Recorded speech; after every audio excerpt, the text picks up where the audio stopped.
So Lara, the first question I wanted to ask you was how you got into your chosen profession. So I did a lot of sports growing up, like really every sport that was accessible to me, I did it and I loved it.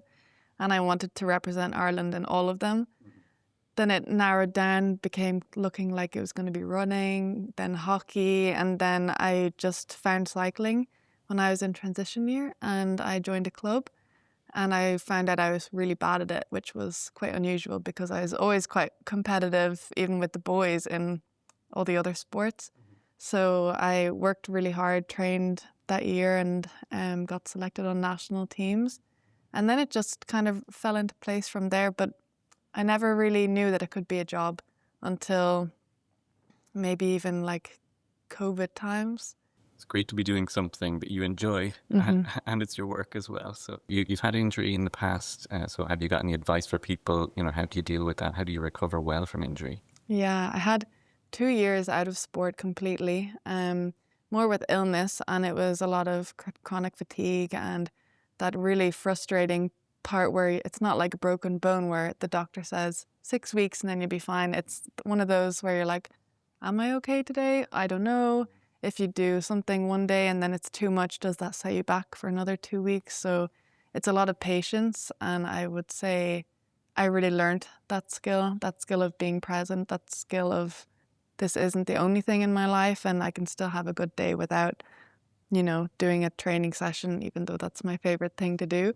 Falling in love with other things, with more art, with more creative, actually finding more other interests in life and learning more about myself and why does that make me feel like that? Why do I feel, certain ways? I just learned a lot and I read a lot of books and I think I found that acceptance with it and not this stress every morning, getting upset, getting angry and letting those other emotions get to me because that wasn't going to make me heal better.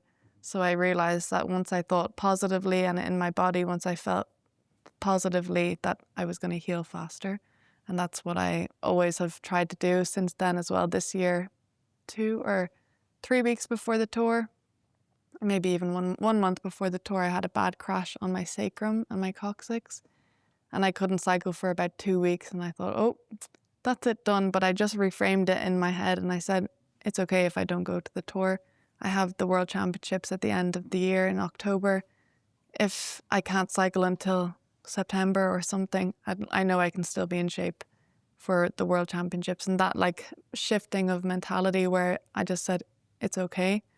And it worked and I healed faster than expected. And I think it was that positive thinking that helped. And can I ask about the health benefits of cycling? Because lots of people are aware that, there is something good to cycling. So how would you explain it to a younger person who's wondering about getting into it? Yeah, I would say it's a really nice way to get fit and feel good in your aerobic system and in your endurance, because you can cycle for quite a long time and not really feel like it's, with running, it is quite a lot on the body.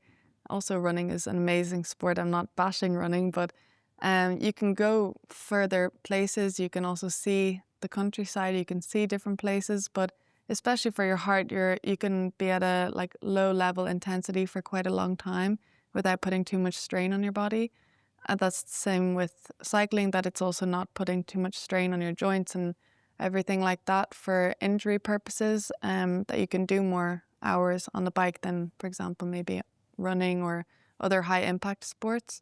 Also for strength, you always have to climb up hills and that's really activating your muscles and engaging your core. And there is also the whole sprinting side of cycling if you want to get into a competitive way. And cycling is really good for your mental health and as a stress buster as well, isn't it? So have you noticed that? Definitely. People always ask, how do you wind down? And I say, well, really, I'm doing my meditation on the bike a lot of the time. You can get a sense of accomplishment with, going out there and battling the Irish elements and, being with yourself for that time. And being also nowadays, we have so much distraction. We have a lot of screens and apps, everything, bing, bing, bing. And sometimes it's just nice. You don't really have access to your phone. It's in your pocket. You can obviously ride with friends and other teammates, but if you go out on your own, you're also forced to go into your head, which nowadays is quite rare, I think, for people to stop and listen to the thoughts because we have earphones in or, different distractions. And on the diet side of things as well, can I ask about how you fuel yourself then for exercise? Yeah, food is, I think, always nearly number one on my brain because it is a high intensity sport and high calorie sport where you are burning a lot of fuel and you need energy. Especially I'm doing 4.5 hours with efforts, and in the cold as well, you're burning more energy to stay warm. And I need a lot of long-lasting carbohydrates. I'd have oats in the morning, bread, different cereals, and then making sure that I also have the fibers and my fruits and vegetables, because my immune system, I know doing sport is healthy and it's good for you, but in the way that I do it sometimes, it's putting a lot of pressure on my body and my immune system. So I really have to think about also the rest and the refueling side of things to make sure, because if I'm if I'm not refueling myself enough, then my immune system will just get shut down. So that's a really big priority, which it comes hand in hand with the training. My granny gave me lots of advice because she lived next door to us when we were younger, and the diet was always one of the big things. So lots of fruit and veg, like you mentioned, and fibre as well. We know now there's really good evidence for the Mediterranean style of diet for improving your overall health outcomes. Do you try and stick a bit to that, or are you aware of the benefits? I love my avocado and eggs in the morning, and it fills me long. Whereas if I'm only eating fast carbohydrates, a lot of sugar, I'm hungry much more often. On the bike, I do need to eat quick sugars, like the stuff that you wouldn't call healthy. But then that only is really when I'm on the bike, and it's really just quick fuel. I'm using it straight away, the calories and the quick sugars. But then off the bike, I'm having pretty much whole grains and also fish and lots of different vegetables that I can.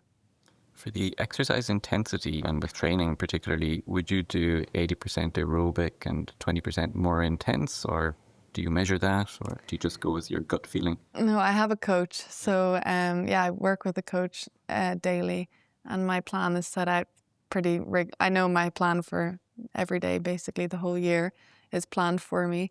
And then I also do 2 times a week strength training, which I think is so important also as a cyclist, and just for, in general, injury prevention, longevity, and feeling good in myself. I feel really good when I have a strong core, strong upper body as well, because a lot of cyclists can also neglect the upper body, and we're hunched like this all the time, then we're like this on our phones. So, really getting that posture, and I really prioritize that. Even if you're 70 or 80, there's some strength training that's suitable for you, isn't there? How would you recommend that to anyone over the age of maybe 60, like my mum's age and above? Yeah. So it's measuring what you can do and making sure that you're not going to risk an injury. So it's choosing that sort of middle ground level of intensity. And for everyone, of course, we would say to start low and go slow, gradually increase it. So by the time you get up to, for example, your 70s or 80s, you might be lifting a bag of sugar or a litre of milk, and something that you have around the house, and just doing that exercise with something that's really commonly available is a good start. Some people use resistance bands, and some people get their own weights at home, and that of course gives you the ability to fine tune exactly what you can do each day and just build on that. But certainly just twice a week is enough for the benefit. Can I ask a question about your training? Do you have a playlist? Are there things that will really get the energy levels up so that you can do an intense workout particularly? Yeah, I think I have very different music tastes on the day. In the gym, I think I'm more towards rock at the moment, like a bit of AC/DC, and really just getting that pure aggression out in a way. But then before a track race, if I'm representing Ireland, quite often I'm listening to trad music and just trying to more calm down before the storm of the race. And when I'm doing my breath work, I really like doing that in the forest. So different styles for different things. That's fantastic. And you? So I've got Charlie XCX at the moment. Okay. Saw her over the summer, just couldn't stop moving at that concert. I like old school Madonna, Kylie as well. And then, yeah, when I'm in the rock mood, it's Muse usually. And then Chapel Roan after for a sort of a more relaxed vibe. So I Nice. think it's good to have the different things for the different times of Yeah. your training session. For me, I find, yeah, and sometimes in the morning when I'm really like, oh, it's cold outside, and sometimes all I need to do is just turn on a good playlist and I'm ready to go. I get into my kit and I'm in a good, it just lifts my, maybe it even is endorphins as well. I also did a lot of dance growing up, so I'm very connected to music, and I think dancing and music gives me a lot of energy. And you mentioned Irish dancing. There's actually evidence that it improves balance for people, for example, who have Parkinson's and conditions like that. So Okay. dancing is a fantastic thing to do for your health. Yes. And balance training generally for older people is a really important factor. Okay. So, there's lots of ways of doing that. It could be yoga. It could be going to the gym and, doing various different exercises, Pilates as well. Yeah. And all of that then links with the mindfulness side of things too. So de-stressing and making sure that you're processing whatever issues have cropped up in your day and that you're putting them aside before you get to sleep. Yeah. Can I ask you about sleep then? So have you got any tips for people for how to have a good night's sleep? Or is it just have a really intense day on the bike and you straight to Yeah. bed? At the moment, I'm just so exhausted by the time I'm getting into bed. Even if it's 8:30, 9, I'm asleep in, I think, 7 minutes at maximum. But I do like to really wind down and be in darker rooms, darker settings. I'll never have the big light on past dinner time. I usually eat quite early as well, which is unusual to European countries, quite common in Ireland. But with my Italian teammates, they're like, what? You eat dinner at 6? They'd eat dinner at 8 or 9. But I really like eating dinner at 6 and then having that time to digest and wind down before bed and read a book or have a nice chat with someone before bed or play a card game. I just like being a bit more gentle, also some nice music. And lighting, I think mood lighting really helps me calm down. Also, I have my 2 kiwis in the evening quite often because that's good for your zinc and also has some melatonin in it. And vitamin C as well. So looking ahead to 2026, so you've been nominated for a Her Sport Award. What else is planned for the year and how do you think you'll get the career moving to the next level, even beyond where you are at the moment? So it's looking pretty similar to this year, to be honest. It's similar goals, but just, up-leveling it. I'm really looking towards the LA 2028 for the track, and I really just need to keep finessing my skills there and my tactic skills, and the Irish team are really helping me support to develop my skills and to really get stronger there. So we'll be based a lot of the time in Palma and Mallorca because we can use the velodrome there and to just really sharpen up those skills.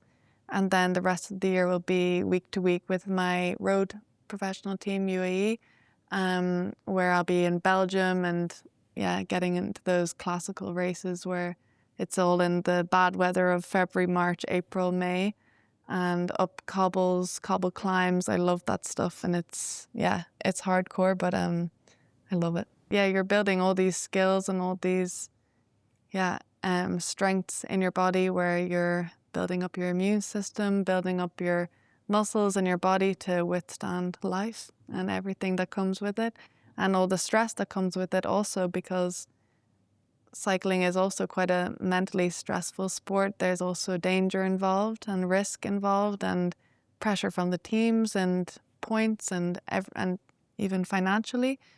And, being able to deal with stressful situations in my mind in a clear and confident and calm way is really important to me, because for me, when I get stressed, and I've had this from my illness, the stress I know it does not help anything.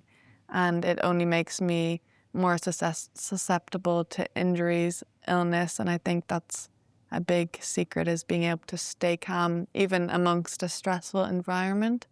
And that's something that I see with my granny. She's able to relax and, take that time for herself. And she's been through ups and downs and, also dealt with really hard things. And I think she's found her things that work for her. For example, she loves her sea swimming still. and she loves cycling still, but on her e-bike. And I think that staying active gives her a lot of freedom and gives her a lot of confidence in herself. And it is use it or lose it, isn't it? So no doubt, as we get older, we need to keep moving. And there's lots of good evidence to show that the quicker you walk, actually, the better your health outcomes. So we know that people who are out regularly getting moderate level of activity, they will have a sort of a better outcome in life's elimination race, because life is an elimination race, unfortunately. So staying in the middle of the pack is important there. So Lara, you are a European and World Elimination Race champion. Would you take our elimination quiz today? Yes, okay, I'm nervous. So I'm going to ask you 3 questions. Okay. Hopefully you'll proceed all the way through to the end and be champion of this quiz as well. So we've got 3 questions and we've based each on a part of the bicycle, just as a theme. So I'm going to start off with saddle. So why does balance training matter as we get older? Is it A, to win tightrope competitions, B, because it reduces fall risk and maintains independence, or C, it impresses your grandchildren? They're all good options, but I think B. Correct answer. So the second question is based on the pedals. Cycling is generally non-weight bearing. Which part of you is more at risk of getting a little bit weaker if you don't do strength training? Is it A, your bank balance, B, your bone density, or C, your lung capacity? I think B again. Bone density is really important and a very talked about topic among cyclists, where it's really important to do the winter running in the off season and also do the gym sessions mid-season, because the bone density, and especially I think for women, it's a common thing. Yeah. And so for women who have had menopause, there's always a drop off in bone density. So it's important to make sure that you get that checked, and it can be topped up quite easily and effectively if needs be. And a lower bone density is at risk of fracture, of course. So if there is something there, we can actually help with that. Okay, so you've made it through to the final question. Phew. Pressure's on now. So question 3, handlebars. We measure grip strength in older people as part of our assessment sometimes. What does a weak grip strength score actually predict? Is it A, your ability to open the Marl HR, B, your overall life expectancy, or C, your VO2 max? Well, probably all of them, but I think it's B. No, I know it's the life expectancy. I did sports science as well, so when I found out I have a weak grip strength, it kind of worried me a little bit. But yeah, it's a quite big correlation. Absolutely, yeah. And it's something you can optimize, you can improve. So, it's a general reflection of our muscle strength throughout our body. And we can improve that. So just by working on it with strength training twice a week, we can really improve our outcomes in the long run. What would you like to be doing at age 85? Have you ever thought that far ahead and thought about what 85-year-old Lara will be doing? Well, I'm often having dinner across from my nearly 90-year-old granny, and I'm just thinking, well, if I'm doing what she's doing, I'd be pretty happy going for sea swims, making my breakfast, and even cooking for my grandchildren. She cooked me dinner the other night. And, just being sociable, being healthy. My granny's also going on her bike. If I can go on my bike, she's on an electric bike. I wonder if I can be on a non-electric bike. That would be pretty cool. I would just love to be still enjoying the nature and still getting outside every day. I'd like to have animals just to keep company and also to keep me active. I think when you have a dog and cats, it's good. You're always forced to get up. My goal is to be like my granny and to be, feeling happy and healthy. What a great role model to have. Yeah, very lucky. I feel like I'm getting close to 30, and if there's any, recommendations you have also, I'm coming from intense sport and, that's not going to last forever, but if you have any tips for me. Yeah. So I think it's really to keep doing what you're doing, to stay active. Cycling is a fantastic benefit to your health. So the longer you stay doing that, the better. And of course, you can moderate your intensity. And for your granny who goes on the e-bike, that's absolutely brilliant. So our general advice for people as we think about the years and the decades ahead would be to make sure we're doing moderate level intensity exercise regularly, 5 times a week, 30 minutes each time if it can.